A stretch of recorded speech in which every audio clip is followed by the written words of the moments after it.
words this time. How nice. How beautiful. Sweet, everlasting dreams. Sweet, everlasting whiskers. Sweet whiskers, everlasting dreams. It's combining. It's good. It's a good sound. I like the S. It's a bit rarer. It's a bit rare to get that. A lot of people go for the consonants, like the plosives. But I think this S, I think that's a good sound too. Sweet sound. It's a sweet sound that they make. Thank you for requesting that. I liked that.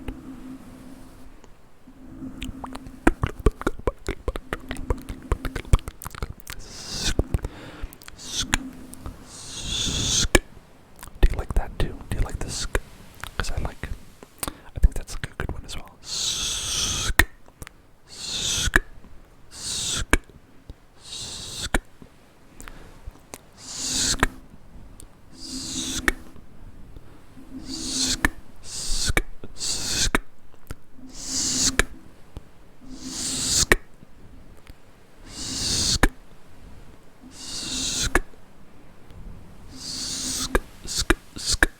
It's a classic, right?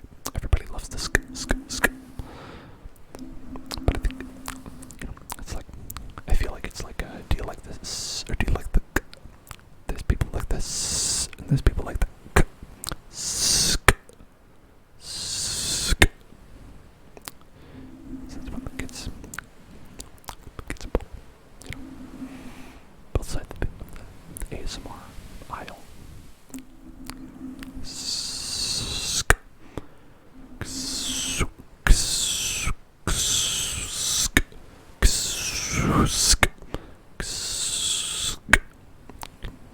Do backwards too.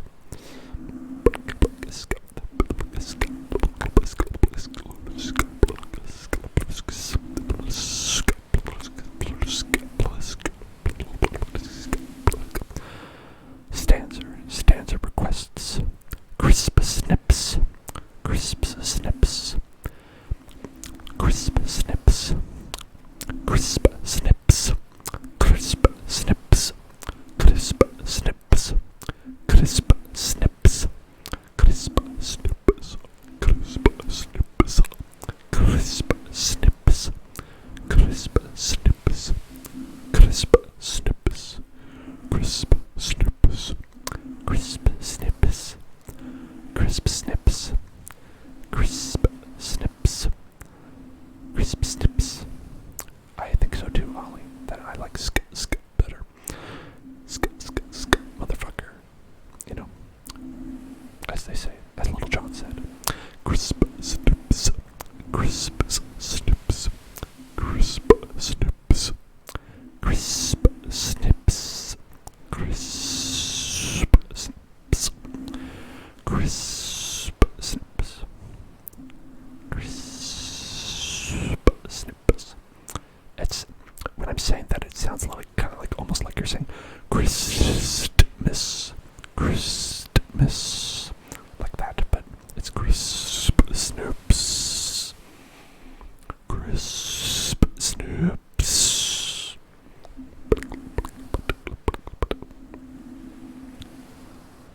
So when I made, I don't really know how ASMR worked, so when I made Sweet Everlasting Dreams, I thought it might not be a very good one. So I chose Whiskers too, because it flows nicely, but you did both and went way above and beyond. Thank you so much. I like the way that sounds work. I like thinking about the way that we hear the sounds.